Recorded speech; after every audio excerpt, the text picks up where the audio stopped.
అందరికీ మరణాతండి. ప్రభువు మిమ్మల్ని దీవించి ఆశీర్వదించునుగాక.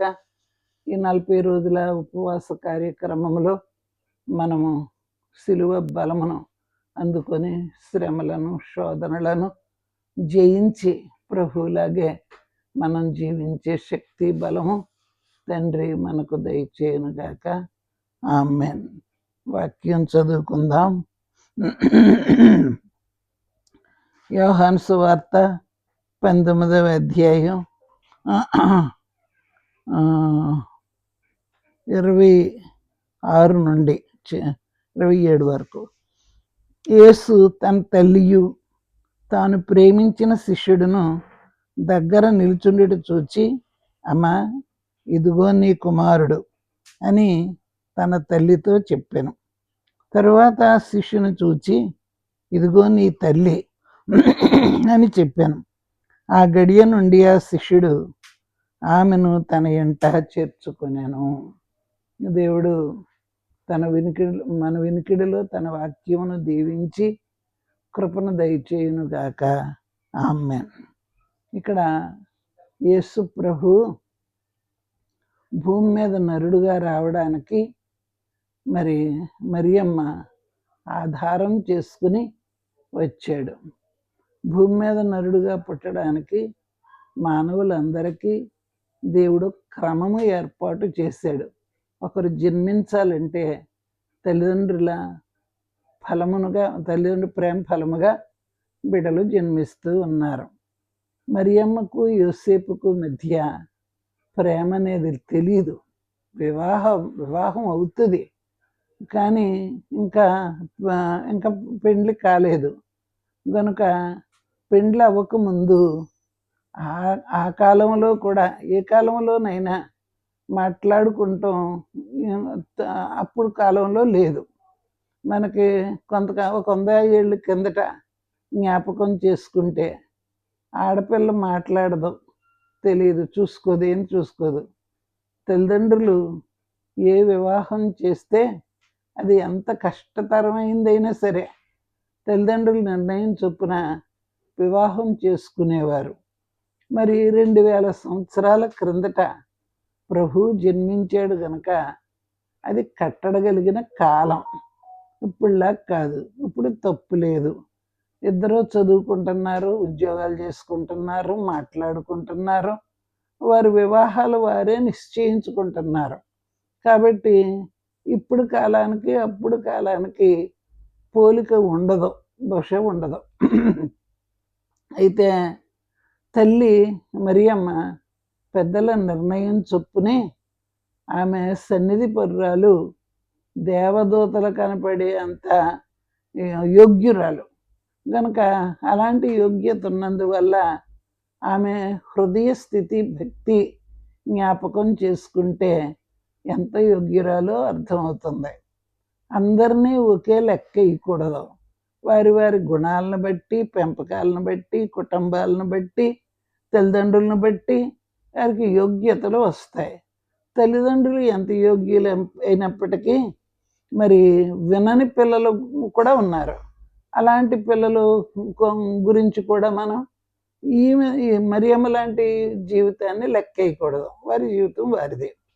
మనం తప్పు ఒప్పు చెప్పడానికి సంబంధం లేదు.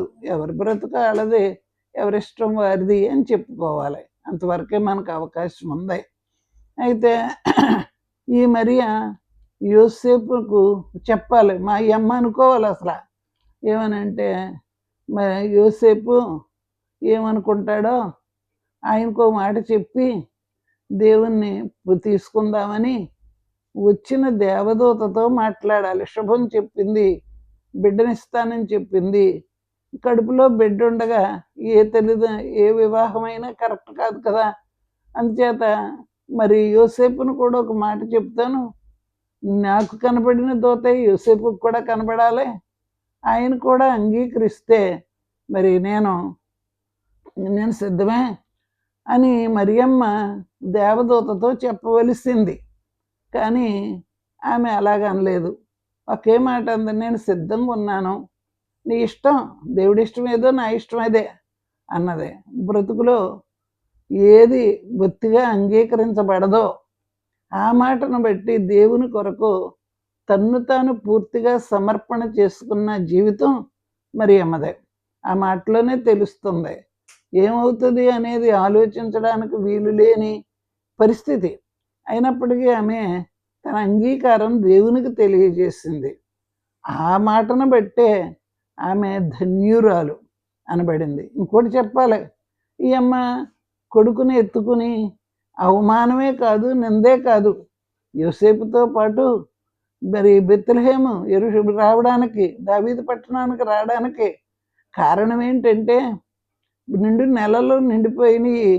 ఎట్లో ఉంటే పర్వాలేదు, ఉండొచ్చును, కాన్పు అక్కడే అవును, కానీ ఒకటి వాగ్దానం నెరవేరాలి, బెత్లెహేములో పుట్టాలి. కాబట్టి ప్రవచనం చెప్పిన దేవుడే మరియమ్మను లేపి నడవలేని కాలంలో, మరి ప్రయాణ సౌకర్యములు ఏమీ లేనప్పుడు యోసేపును విడిచిపెట్టి ఉండలేక ఆయనతో పాటు వెళ్ళిపోయింది. ఒకటి ప్రవచనం నెరవేర్పు, రెండు ఈ లోకంలో ఉన్న మనుషులు నిజమైన మనుషుల్ని ఎప్పుడు బాధపెడతారు. వాళ్ళకున్న తెలివితేటలు మనకు ఉండవు, వాళ్ళకున్న ఆలోచనలు మనకు ఉండవు గనక వారు ఏమంటారో కూడా ఊహించలేం.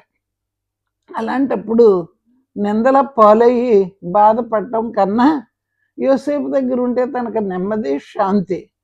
కష్టం కనబడుతుంది, అయినప్పటికీ ఆమె యోసేపుతో ఉండడానికే ఇష్టపడి యోసేపు కూడా బయలుదేరింది. దేవునికి పని ఉంది, మరియమ్మకు శక్తి లేదు. శక్తి లేనప్పుడు శక్తి తెచ్చుకొని అంత దీర్ఘ ప్రయాణం చేయడానికి ఆమె అంగీకరించి బయలుదేరిపోయింది. మనకు ఒకటే కనపడుతుంది, అదేంటంటే మనం చెయ్యలేని పనులు దేవుడు చేసి పెడతాడో, మనకు ఏది ఇష్టమో అది చేయగలిగిన శక్తివంతుడు తన వాగ్దానమును నెరవేర్చుకున్నటకు ఎవరు అవసరమో వారిని ఏర్పాటు చేసుకుని మరి పని చేయించుకుంటాడు. బోర్డంత అల్లరి ఉండదు, పని మాత్రమే జరుగుతుంది. మరి మరియమ్మకు మాత్రమే చెప్పి ఆ పనులన్నిటినీ దేవదూత నెరవేర్పుకు తెచ్చేలాగున కనబడుతూ ఉన్నది. దేవుని ఏర్పాటు మనం గ్రహించాలి, ఆ ప్రకారంగా నడుచుకొనడం మన బాధ్యత, మన పని గనక. మరి ఈ మరియమ్మ ఎంత యోగ్యురాలు, తన కుమారుని ఎత్తుకోవడానికి ఎంత సంతోషమో. దేవదూతలు ఊరవతలు కాబట్టి పరిచర్య చేసిరి అని యేసు ప్రభు ఉపవాస కాలంలో శోధన జయించిన తర్వాత ప్రభువుకు వచ్చిన అనుభవం ఏదంటే దేవదూతలు వచ్చి పరిచర్య చేసాగిరి. పరిచర్య అంటే ఏంటి? అలిసిపోయాడు గనక నీళ్ళు తెచ్చిపెట్టడం, అలిసిపోయాడు గనక గాలి విసరడం, చుట్టూ అన్ని పరిసర ప్రాంతాల్లో ఆకలి తీర్చే పదార్థములను తెచ్చిపెట్టిన ఆ పని పరిచర్య అంటారు. ఏలియాకు ఆహారం తెచ్చిపెట్టడానికి దేవదూత రాలేదా? యేసు ప్రభువుని గురించి వ్రాయబడలేదు, కానీ పరిచర్య అని మాట వ్రాయబడింది గనక పరిచర్యలో భాగాలు ఏంటంటే మరి ఆయనకు అవసరమైన పనులన్నీ చేయడమే పరిచర్య. అనేక మంది ఘనమైన పనులకు ఒప్పుకుంటారు కానీ పరిచర్యకు ఒప్పుకోరు. రక్షణ గదిలో నేను చెప్పాను, రక్షణ గదిలో పరిచర్య చేయడం ఒక వరం, అందరికీ రాదు. క్రైస్తవులైన వారు ఇదివరకు హాస్పిటల్స్ లేని రోజుల్లో కూడా క్రైస్తవులు హాస్పిటల్స్ పెట్టి అందులో నర్సులు మరి డాక్టర్లు రోగులకు పరిచర్య చేసేవారు. ఇప్పుడంటే అందరూ డాక్టర్లు అవుతున్నారు, అది ఘనం వహించింది, ఘనత వచ్చింది. అప్పటి రోజుల్లో రోగులను ముట్టుకోపోవటం, రోగులకు పరిచర్య చేయడం అంటే దూరంగా పెట్టడం అనేది ఉండేది. అలాంటి పరిస్థితుల్లో క్రైస్తవులకే హాస్పిటల్స్, క్రైస్తవులకే ఉద్యోగాలు, క్రైస్తవులే పరిచర్యకు ముందొచ్చేవారు. అలాంటి కాలమును గురించి జ్ఞాపకం చేసుకుంటే క్రైస్తవులు పరిచర్య చేసే వరము కలిగిన వారు. రక్షణ గదిలో మనకి వరాలు ఉన్నాయి, ఆ వరాల్లో పరిచర్య చేసే వరం చాలా విలువైన వరం. రోగులను చూడడం, జాలిపడడం, వారికి సహాయం చేయడం, వారి కట్టు కట్టడం, పుండ్లు మానపడం, మరి ఇటువంటి పనులన్నీ కూడా క్రైస్తవులు అసహ్యించుకోకుండా చేశారు గనక అలాంటి పనిని దేవుడు వారికి పరిచర్య చేసే వరముగా దయచేశాడు. రక్షణ అనుభవించే వారిలో ఈ కార్యక్రమం కూడా ఉంటుంది గనక పరిచర్య చేయడానికి పరలోకము నుండి దేవదూతలు ప్రభు దగ్గరకు వచ్చారు. మరియమ్మ దగ్గరికి కూడా ప్రభు జన్మించినప్పుడు ఆ సమయంలో మనుషులు ఎవరూ కనబడలేదు, కానీ పరిచర్య చేయడానికి దేవదూతలే ఉన్నారని ఊహించుకుంటున్నాం. మరి నాకు అంతవరకే తెలుసు. కానీ దేవుని దూతలు పరిచర్య చేయడానికే మరి ఊరవతలు ఉన్న గ్రామంలోనికి ఒంటరిగా ఉన్న వారి దగ్గరకు మరి వస్తారు. ఊరి మధ్యన అయితే మరి అలాంటి పని జరగడం ఉండదు కనుక ఊరిలో మనుషులు లేని చోట ప్రభువుకి జన్మ ఆ పాకలో జరిగినప్పుడు దేవదూతల్లో పరలోక పటాలము ప్రభువు దగ్గర ఉన్నారని మనం అద్భుత కార్యములను బట్టి గ్రహించవచ్చును. అందుచేత ప్రభువును పెంచడానికి ముందుకొచ్చిన తల్లి మరి ఆయనకు పరిచర్య చేసింది. ప్రభువుకు దేవదూతల పరిచర్య ఉన్నదే, తల్లిదండ్రుల పరిచర్య కూడా ఉన్నదే. అందుచేత ప్రభువు పెద్దవాడయ్యే వరకు కూడా మరి చక్కగా చేశాడు పనులన్నీనే. మోషేను జ్ఞాపకం చేసుకుంటే 3 నెలలకి రాజకుమార్తె దగ్గరకు వెళ్ళిన మోషేకి మోషేకు తల్లి పరిచర్య చేయడానికి అక్క తీసుకెళ్ళింది మరి పాలు ఇవ్వడానికి. అప్పుడు తల్లి పాలిచ్చింది, జీతం ఇచ్చారు. మోషే తల్లికి 3వ నెల నుండే మోషే జీతం ఇచ్చాడు. దేవుడు ఎంత గొప్పవాడు. ఘనమైన రక్షకులు పుట్టినప్పుడు వారి తల్లిదండ్రులు అంతగా ప్రేమించి గౌరవిస్తారు. తల్లిదండ్రుల యొక్క పోషణ భారం బిడ్డలు ఎత్తుకున్నారన్నమాట. మోషే విషయంలో అలా జరిగింది. యేసుప్రభు విషయంలో కూడా తల్లి తన బిడ్డకు పరిచర్య చేసినందువలన, గర్భంలో మోసినందువలన, ఆ బిడ్డకు తెల్లైనందువలన మరి అద్భుతకరమైన పోషణ జరిగింది. ఎక్కడో ఉన్న జ్ఞానులు ఆమె దగ్గరకు వచ్చి బంగారము, సాంబ్రాణి, బోలము బిడ్డకు కానుకలుగా ఇచ్చినప్పుడు ఆ కానుకల్లో ఐగుప్తుకు వెళ్ళవలసిన పని ఉంది, వెళ్ళాలిక ప్రోగ్రాం ఉంది. జ్ఞానులు రావడం కోసమే ప్రభు ఆ పాకలో ఉన్నారు కదా, పని అయిపోయింది. జ్ఞానులు దారెట్టుకు వెళ్ళిపోయారు. ఇప్పుడు ప్రభువుకి మా తండ్రి శ్రమ రాబోతుంది. ఆ తాకీదు ఇంకా బయటకు రాకముందే ప్రభు దూతలు వచ్చి ప్రభువుకు మార్గం సిద్ధం చేశారు, ఐగుప్తుకు తీసుకెళ్ళిపోమ్మని. ఐగుప్తుకు వెళ్తే ఏం తింటారో, ఎక్కడుంటారో ముందే పంపించాడు. బంగారము మరి వారికి అవసరమైనంత బంగారం వచ్చింది కనుక ఆ బంగారంతో మరి ముందు ఐగుప్తులో అడుగు పెట్టవలసిన టైం అప్పుడు ఏమీ లేనివారుగా వెళ్ళలేదు, అన్నీ కలిగిన వారుగా వెళ్ళారు. అక్కడ పోషణ ప్రభువుతో పాటు మరి తల్లి తండ్రి కూడా ఉండడం మనం చూస్తున్నాం. అద్భుతకరమైన పనులు ప్రభు కాలంలో జరిగినాయి. అందుచేత తల్లికి ఎంత ఆనందం అంటే అంత ఆనందం. మా అబ్బాయి ఎక్కడున్నా పర్వాలేదు, మా అబ్బాయి మాతో ఉంటే చాలు, మాతో ప్రభు ఉంటే అన్ని పనులు ఆయనే చక్కబెట్టేస్తాడు, మా పోషణ, మా రక్షణ, మా ఆధారం ప్రభువే అని ప్రభువును చూచుకున్నప్పుడు కడుపు నిండా ప్రేమ కలుగుతుంది, కడుపు నిండా ఆదరణ కలుగుతుంది. అలాంటి కుమారుడు తల్లికి జన్మించాడు. బిడ్డ పుట్టినప్పుడే కాదు, ఆ బిడ్డ ఎదిగినప్పుడు, ఆ బిడ్డ తన ఫలితాలు చూపించినప్పుడు, ఆ బిడ్డ మన తల్లిదండ్రులకు కుమారుడుగా చివరి వరకు ఉంటే గనక ఆ తల్లిదండ్రుల యొక్క ప్రేమ, గౌరవం బిడ్డకు దొక్కుతుంది. బిడ్డలో పెరిగితే తల్లిదండ్రులు ఎదుట అలాగే పెరగాలి. అది ప్రభువు యొక్క పెరుగుదల, మరి ఎదుగుదల. అయితే ఈ సమయం వచ్చేటప్పటికి భయంకరమైన శ్రమ. ఏ తల్లికి అంత బాధ ఉండకూడదు. ఇలాంటి కొడుకు అలాంటి మరణం అనుభవించడం తల్లి చూడకూడదు. మనకి తల్లిదండ్రులు బ్రతికుండగానే ఎదిగిన బిడ్డలు కనుక తల్లిదండ్రులు ఎదుట చనిపోతే ఎంత బాధ. ఆ బాధను మనం సహించలేము, భరించలేము. అప్పుడు అంటాం, నేను బ్రతికుండగా నా బిడ్డ వెళ్ళిపోయాడు, నేను వెళ్ళిపోతే చాలా బాగుండేది అని తల్లిదండ్రులు ఆలోచిస్తారు, చూడలేక, ఆ బాధ అనుభవించలేక. గనక ఇప్పుడు ఈ మరియమ్మ కూడా యేసు ప్రభువుని ఎంత సంతోషంగా చెప్పుకునేదో. ద్రాక్షరసం చేసినప్పుడు చుట్టాలకి, బంధువులకి, పెళ్ళికెళ్ళి కాడంతా యేసు ప్రభు గొడవే. మా అబ్బాయి ఎంత బాగా చేస్తాడు, అంత బాగా చేస్తాడంటే వాళ్ళని నమ్మేసి రసం అడిగారు. రసం చేయడానికి దేవునికి ఇష్టమే గనక ఆ సమయం కొరకు కనిపెట్టి అద్భుత కార్యం చేసి వారిని ఆదరించాడు.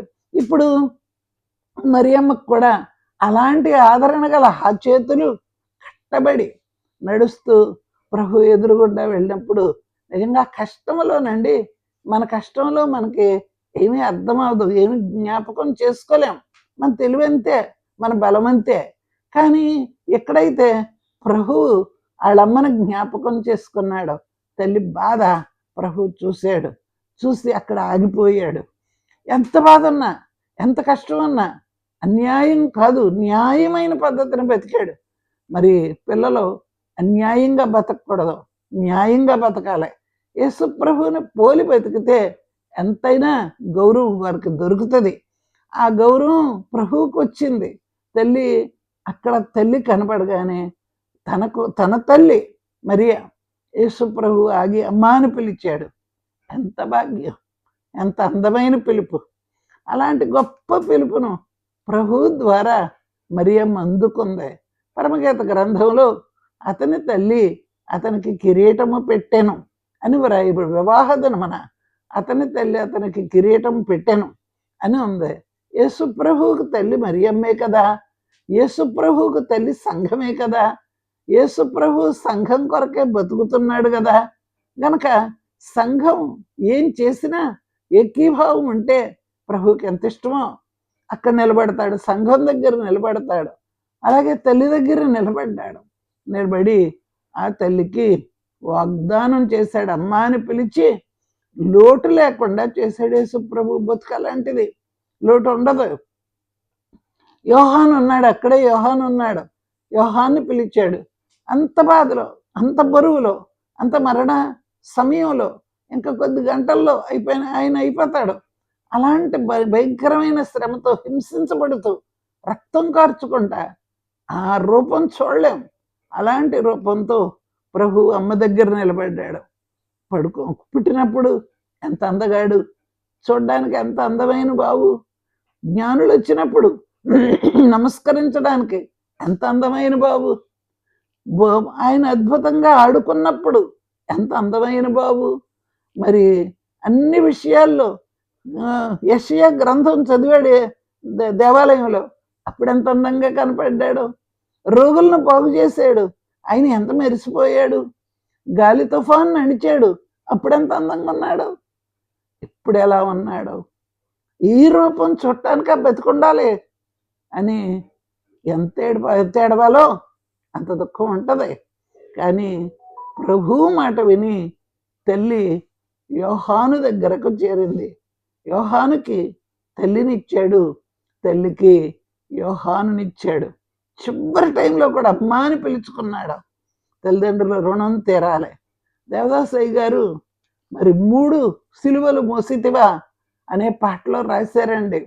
నా రుణము తీర్చిన నా దేవా నా ప్రభువా, నీ రుణము తీర్చగలనా, నీవు నా ఋషివై బోధించి నా బదులు చనిపోయి నావానే మరువగలనా. నా రుణము తీర్చిన నా ప్రభువా, నా దేవా, నీ రుణము తీర్చగలను. తల్లిదండ్రులకు రుణం తీర్చాలి. యేసు ప్రభు రుణం తీర్చుకున్నాడు. తను తల్లి జీవితకాలం అంతా తను ఉండాలి. కానీ మరి తండ్రి అయిన దేవుడు, పరలోకమందున్న తండ్రి, నేను తండ్రి పని మీద ఉండాలని నీకు తెలియదమ్మా అని అడిగిన ఆ తండ్రి యొక్క పని మీద యేసు ప్రభు వెళ్తూ ఇక్కడ రుణం తీర్చి వెళ్ళిపోయాడు. కన్నందుకు, కడుపులో మోసినందుకు, పాలిచ్చి పెంచినందుకు, కూడా ఉన్నందుకు, ఆయన ఎత్తుకునే మరి పని ఆ తల్లి చేసినందుకు ఆ తల్లికి ఈ దినమన రుణం తీర్చాడు. మరి ఒక్కో తల్లికి ఒక్కో బిడ్డ రుణం తీరుస్తాడు. అందరూ చేయరు కానీ కొందరు చేస్తారు. నీతిమంతులైన బిడ్డలు ఉన్నారు. రుణం తీర్చాడు. నిజంగా ఏం చేసినా నా రుణం తీర్చలేమని తల్లిదండ్రులు అంటాం, కానీ ఇప్పుడు యేసు ప్రభు రుణం తీర్చాడు. దేవునికి ఎన్నో వందనాలు. మనకు బాధ్యతను చూపించాడు.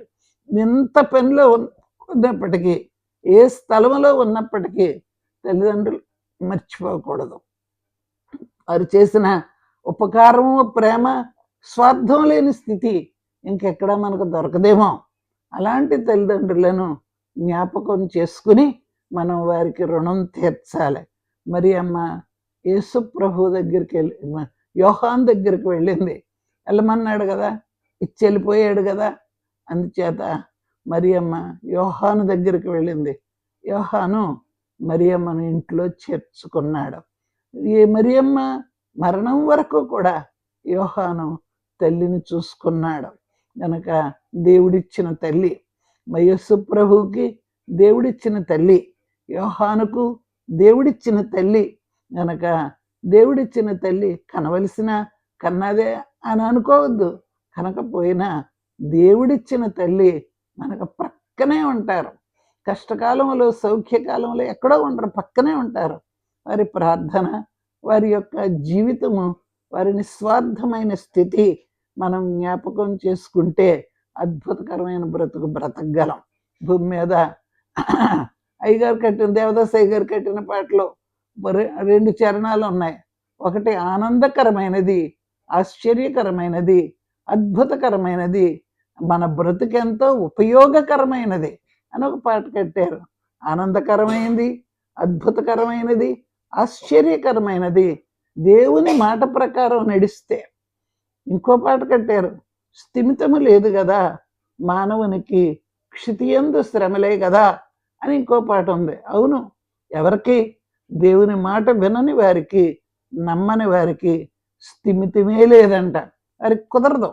కనుక ఆనందకరమైన బ్రతుకును, ఆశ్చర్యకరమైన బ్రతుకును, అద్భుతకరమైన బ్రతుకును, ఉపయోగకరమైన బ్రతుకుగా మనం మార్చుకోవాలంటే దైవాజ్ఞ ప్రకారం నడవాలి. 4వ ఆజ్ఞలో ప్రభు ధర్మశాస్త్రములో మోషేకిచ్చిన పలకల్లో వ్రాయించి పెట్టాడు. నీవు దీర్ఘాయుష్మంతుడు అన్నట్లు, నీకు మేలు కలుగునట్లు నీ తల్లిని నీ తండ్రిని సన్మానించము. తల్లిదండ్రులు మాత్రమే కాదు, మరియమ్మ మరి యోహానుకు దేవుడిచ్చిన తల్లి. అలాగే మనకు కూడా దేవుడు వాక్యమును తల్లిగా దయచేశాడు, ఆరాధన తల్లిగా దయచేశాడు. తల్లిని చూడడం ఎంత రుణం తీర్చుకుంటామో, అలాగే మనం ప్రభువుని చూడటం కూడా రుణం తీర్చుకుంటమే. కాబట్టి దేవుని పిల్లలమైన మనము రుణం తీర్చుకునే ఆ పరిస్థితిని నమ్మకంగా చేసుకోవాలి. నమ్మకంగా చేసిన వారికి దేవుడు తప్పకుండా జీవితంలో ఉన్నతమైన స్థాయికి నడిపిస్తాడు. న్యాయం ఉండాలి. దేవునికి ప్రేమకు న్యాయం ఉండాలి.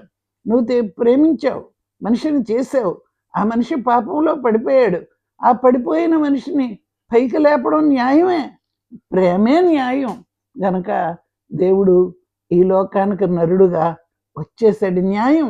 నీ కొడుకు పడిపోయాడు, ఆదాం పడిపోయాడు, మరణానికి వెళ్ళిపోతున్నాడు. గనక నువ్వు న్యాయం కదా, బిడ్డను లెగదీయాలి, బిడ్డను కడగాలి, ఆ బిడ్డను పెంచాలి, ఆ బిడ్డను వృద్ధి చేయాలి. తప్పుంటే మాత్రం చంపేసుకుంటావా అనేది న్యాయమైన లక్షణం. మరి తప్పును ఊరుకుంటావా? అది ప్రేమ లక్షణం. గనక తప్పున్నది గనక శిక్ష నేను అనుభవిస్తాను, నా కుమారుని బాగు చేసుకుంటానని మరి తప్పిపోయిన కుమారుని ఎలాగూ తండ్రి బాగు చేశాడో, చిన్న కుమారునికి రక్షణ విందు చేసి ఆ బిడ్డను ఆదరించాడో, అలాగే లోకానికి ప్రభు తప్పిపోయిన మన కొరకు తన రక్షణను దయచేసి విందు చేసి ఆయన మనల్ని ఆదరించాడు. మా తల్లికి మరి భోజనం పెట్టాడు. తల్లికి విశ్రాంతి దయచేశాడు. తల్లి భూమి మీద ఉండగా ఏం అవసరాలు ఉన్నవో ఆ అవసరాలు తీర్చాడు. అది జరగలేదు, ఇది జరగలేదని వేదన పడకుండా ఆ తల్లికి సంఘం ఇచ్చెళ్ళాడు. కనుక ప్రభు చేయలేనిది ఏముంటది? ఆనాడు చేశాడు, ఈనాడు తల్లులకు చేస్తాడు. ఏ తల్లికి ఆయన రుణపడి ఉండడం. రుణం తీర్చే దేవుడు. మన బిడ్డలు రుణం తీర్చడం చేత కాకపోయినా మనకు కుమారుడు అనుగ్రహించబడెను అని యెషయాలో మనుష్య కుమారుడు, పెండ్లి కుమారుడు, మరియమ్మ కుమారుడు, యోసేపు కుమారుడు అని ఏ కుమారుని గురించి మనం చదువుకుంటున్నామో ఆ కుమారుడు మనకు కూడా కుమారుడై మనల్ని ఆదరించే కొడుకై ఉన్నాడు. గనక దేవుని నామమును బట్టి మీకు కూడా అలాంటి ఆదరణ లభించి దేవుని కొరకు బ్రతికే భాగ్యము, న్యాయంగా బ్రతికే భాగ్యము, ప్రేమతో బ్రతికే భాగ్యము తండ్రి మీకు అందరకును దయచేయును గాక.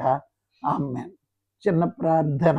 మహోన్నతుడా, పరిశుద్ధుడా, నీకు నమస్కారములు. దయతో దీవించుము. కృప యొక్క కాపుదల అనుగ్రహించి నడిపించి ఆదరణ దయచేయం.